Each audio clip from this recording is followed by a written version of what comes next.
CVA's AccuraSeries, Bergara barrels for guaranteed accuracy, nitride for guaranteed rust proofing, and a rifle guaranteed to be the best muzzleloader you've ever shot.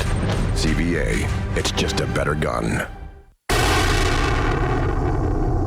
I remember as a kid how I couldn't wait for Saturday mornings or Sunday afternoons to go turn on the TV and go fishing with guys like Bill Dance or Hank Parker, to be able to gain from their knowledge in the outdoors. And still today, I pay close attention to my buddies Brandon Dowdy and Anthony Landreth to gain from their wisdom as well. You know, if any of us were to ask these men advice in the outdoors and then after listening to them would tell them, "You're crazy, you don't know what you're talking about," well, we'd be the crazy one, right? Because the proof's in the pudding. Scripture tells us in James chapter 1 that if any of us lack wisdom, that we should go to God and ask for it. That God freely gives us that wisdom, and He generously gives us that wisdom. But that when we go, we need to ask with an attitude of believing, because the proof's in the pudding there as well. So my challenge for you this week is this: pay close attention to whose advice you actually listen to. There's a lot of people out there that's wanting to tell you how you should live, what you should wear, and where you should go. But it would be wise for us to pay close attention to advice about life from the one who actually created life. Hey, thanks for watching this week. We hope that you and your family are continuing to be blessed. And as always, keep shooting straight. All right, guys, this next segment's being sponsored by our friends over at Soulshine Pizza. They're at 4021 Hughes Crossing. That's at Suite 101 in Franklin, Tennessee. Or y'all can give my buddy Steve Brandon a call, 615-379-7767. Let Steve and his crew take care of all your catering needs. They've also got lunch specials Monday through Friday. And stop in and tell them thank you for all they do for us here at the show. All right, guys, welcome back. Now, first off, if you want to call in, you can go ahead and do that now. 615-737-7767. And the first thing I want to say while we're waiting on some callers is our winner, number 14, on the Facebook giveaway was Tyler Neal. So congratulations, Tyler. And the picture he's sent in, we can't get it up this quickly, but it's a banded turkey that he was able to take on a WMA on quota hunt. So that's a awesome, pretty neat picture to have won with. But anyhow, congratulations to Tyler. Get in touch with us, and we'll see what we can't set up over the next couple of weeks. You know, get you set up and ready to go. But guys, it's you know, it's a big time of year. Like I say, you got dove season, you got deer season around the corner. A lot of the better fishing's fixing to really get started. To be honest, the heat of the summer kind of, you know, slows everything down, including us. You know, we don't want to get out there in no mess. But and while it's still pretty warm, the breezes you can feel like on today. It tells you it's coming. You know, it won't be long. I've noticed that we're starting to get minnows in Stinson Creek now over by the marina. You're seeing more minnows and more fish breaking top water now. So, you know, it's a time of year things starting to change. It's getting a little darker quicker. Yeah, it is. Now, I've heard a lot about the bait fish on Old Hickory, for example, lately too. I mean, just that it is thick this year. I mean, loaded. So it's a good time. Now, tell me this: is anybody starting to catch any crappie again yet? I know that's starting. I mean, they've been catching a few, but you know, they're still really kicking back up. No. Sauger and walleye. I did get a good walleye report I want to tell everybody about. That was actually on Old Hickory, but a good walleye report from about a week and a half ago. Old Hickory Lake. A lot of people don't think walleye when they think Old Hickory, but let me tell you, they're in there. That's world record, and that's where the world record come from. But so there are some deep walleye to be caught. And they're starting to pull like Center Hill and some other lakes. So they're moving a little bit. They're moving a little bit of water. Yeah, that'll work them up. That'll work them out. I saw one of our friends, Paul Klutz, had a bunch of walleye and killed a bear this week too.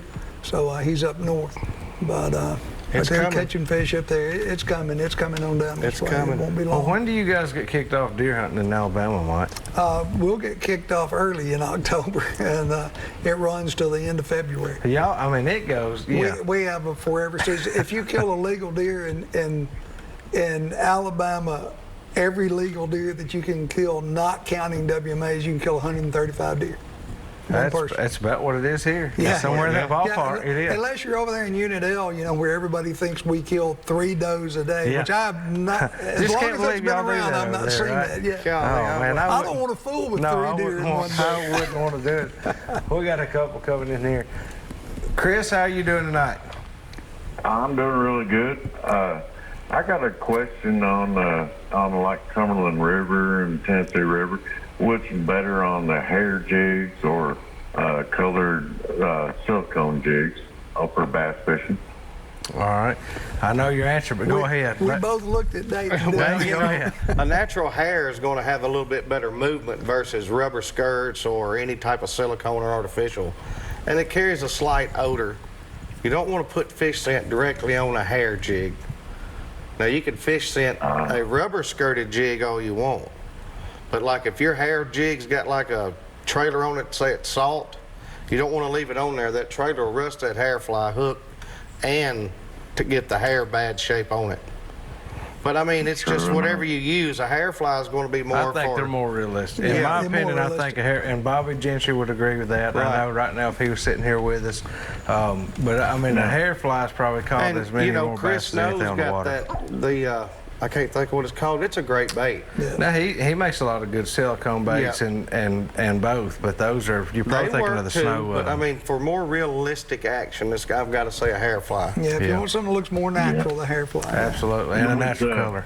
With the when you're on the Cumberland and you're fishing a hair jig, and it's more lifelike. But is there a better fork rind or a silicone trailer to follow with?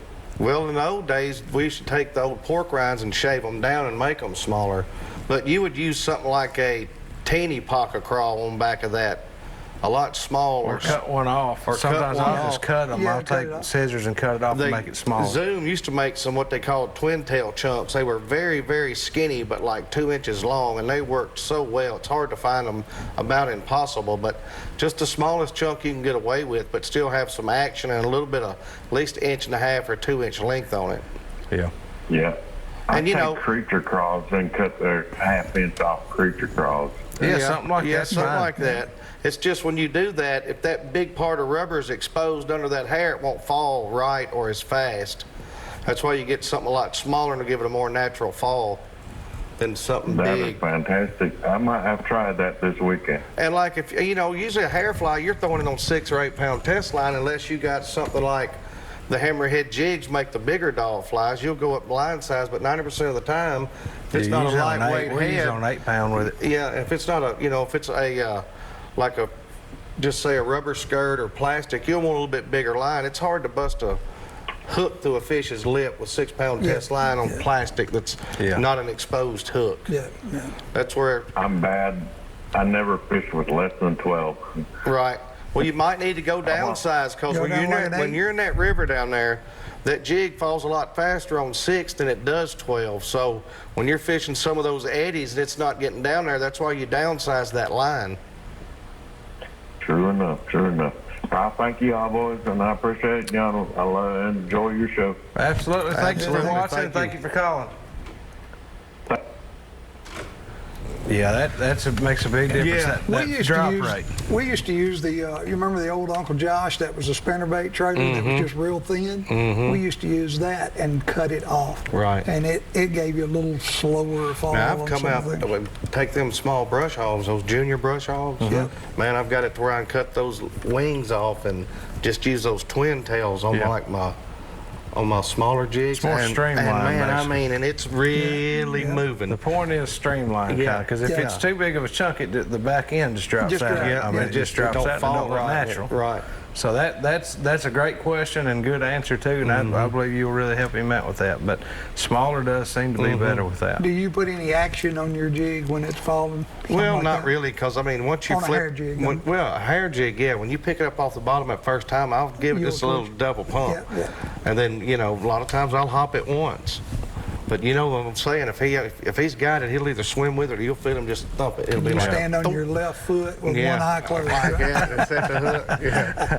Well, you know, just because that's the way you do it, don't mean that's the way everybody's else going to does do it. it. That's But boat it move does like work this, pretty you set well. the And you know, it was a great point you made about the different weights of line there. Right. And that's true on crankbait, spinnerbait, Everything. buzzbait, everything. You got to fish the line that's going to work for that. It is, bait. and for right. the weight of jig, that's important too. Like he didn't mention what weight Yeah, he what was weight. using, but that makes a big difference. I mean, Yeah. you don't want to be throwing a big heavy jig on 6-pound test Right. either. Yeah, You know, yeah. you want to keep it in the 1/4 ounce or less, really, in my opinion, if you're throwing Right. something that light.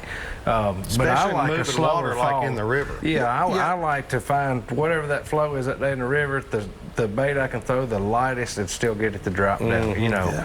so sometimes you have to go up for that. But I just I know you and I that makes a crappie big fish a lot difference. different. When you and I fish together, you've gotten into a 30-second before. Yeah, I am typically throwing a 32nd ounce jig if I'm crappie fishing. And I'll I'll go throw a 16th is about as light as I go. but a 16th for me is going up. Yeah. You know, And you I'm catch those sizing up. fish in a little bit of current. Yeah, Yeah. and just You a know, little bit of A current. light current. You know, there's So moving you- water when you catch those. It is, because you're sitting above the crappie anyway, and I feel like with a crappie in particular, the slower the fall rate, the better. It just seems to be that way.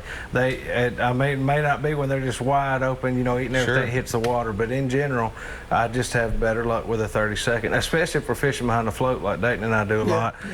It just has such a slower, when that float lines back up, it's so much slower to come I'm back down curious here what and Terry set. Peoples fishes, what weight. Terry likes a 16th a lot, Does but he throws a 32nd some, but he fishes a 16th. He quite catches bit. a lot of them that long. Yeah, yeah. Yeah, Terry likes those 10 and 1/8 inch crappie. I know he's at home Yeah. watching Terry, I that know now. you're watching He's this probably right now, calling. He'll be calling in, in a "I don't second. fish." Yeah, I wouldn't do that, but no, he does. Terry does throw a 16th a lot, and he, Yeah. of course, he fishes around the banks a lot, so therefore he And all uses kidding floats a aside, lot. people that don't know Terry catches a lot Oh, of he crappie. does. He Yeah, knows yeah, what he's catches talking a about, lot and of he crappie. uses a hair jig. Right. Yeah. Most of the time, he'll be using some kind of a natural So- colored hair jig. So if you're in a boat, just say on one of the bluffs at Priest or Center Hill or Old Hickory, you want that 6-pound test line on that 1/8 ounce hair fly or 1/8 ounce crappie head, because them crappie are going to be a little bit deeper on that bluff. Yeah. They are. When they're spawning, they'll be down there 12 foot deep. You know, it water's a little clear, and you got to get it down there just right. You know, you can't finagle around. You got to find it, get Yeah, it. set right and over keep- top of them, put it in the right spot. That's right. It makes a big difference, especially on your more clear lakes. Like you said, Center Hill is another one. If you're on Center Hill, they're going to be deep, and you're going to have to get right over top of Well, them. we hope to let you know next week because we're going to 2 of the big creeks that have springs in them. One of them, the waterfall, you've seen a picture of it. Yeah. I put that water's coming in, and it was 8 degrees cooler this week over there than it was on our side of the river. So we're thinking, coming on down, let's see if we can't find the crappie. But y'all or two caught in a there few somewhere. smallmouth the other day, didn't Yeah, you? See, yeah, I've we had caught- some pretty good. And now Mike's fishing on Wilson. Mike's on Yeah, Wilson yeah. Lake there. But you guys have been having pretty good luck with smallmouth, and then you had a good day catfishing the Yeah, other we day. went with David. out. We went out Monday and did pretty good, and caught several fish and just goofing around. And David kind of fishes like I do. When you throw a noodle or a jug out, break out your bass rods, break out your rim rods, go Yeah, you might have as fun, well. go do something, you know. And that's what we did and came back. And then and we started catching a bunch of big brim. And we said, you know what, we're going to do a fish. We're doing a fish fry Monday. And I said, why don't we catch a bunch of big brim? Caught brim about that big. That's how it works when you go try to right, yeah. catch it. When we go back and run our noodles, we'd have good catfish on our Right. noodles, and we'd set them back out, went back, we caught a few smallmouth, a couple of largemouth. That's something I encourage is just fish. Go fish for Fish, bluegill, yeah. crappie, bass, all different Hey, techniques are just going to whatever help they you. eat, you know. It'll help you though. Yeah, I mean, yeah. it helps you learn a lot of different What they're doing bites, different Yeah. times of year, just where all they're the way at. around. Well, That's a lot right. of times I pull a jig, and I don't fish as much as I used to. I used to fish every day. And now, sometimes if I don't fish for a week or two, if I'm out running around, it takes me just a minute to get that feel back. Right. You know, I can still feel them, but it's just not like what I normally do. If I'm out there catching brim and I'm using jig, then I go, oh yeah, I remember. And I've got that feel. And something again. else, you know, the store has a lot of product for you to look at. Oh, yeah. Now, them fish bite that same bait you use every year. Yeah. Yeah. I throw a green pumpkin jig with a green pumpkin trailer, Yeah. and every year they'll bite Especially that certain green times of year. jig with That's a right. green pumpkin trailer. A lot of those Just baits like are a made monkey for those milk fishermen. jig in the spring In the with spring crappie. time with In crappie. February, they are going to eat a monkey milk Yeah, colored jig. yeah, I mean, and- they might eat other ones too, but I promise you But they're going to eat monkey yeah, milk. monkey And that's milk what I'm and keep- talking about. You Yeah. know, you keep You your figure that out all as you that go. stuff as and you the go. different bites, you know, now, you know, you can tell the different, where that was a bluegill that hit the white, that was Yep. a crappie thump. Yep. You know, or bass Yeah, fishing. you can Well, feel that, you know, it's a that small machine one. gun Yeah, you on can that, feel that Yeah, little machine bluegill gun, that's your eating that. bluegill. It is, mate. It's That's a such lot a of fun, difference. though. And that's where the right line weight and the right rod, that's where it comes into play. We'll get Yeah, asked yeah. that a lot, but that's where it comes into play, Yeah, sensitivity. and if So, manufacturers were fishing for me, I'd be on the wall. well, we're going to get ready to take another quick break, guys. We'll be right back with some more Southern Wisdom Waters.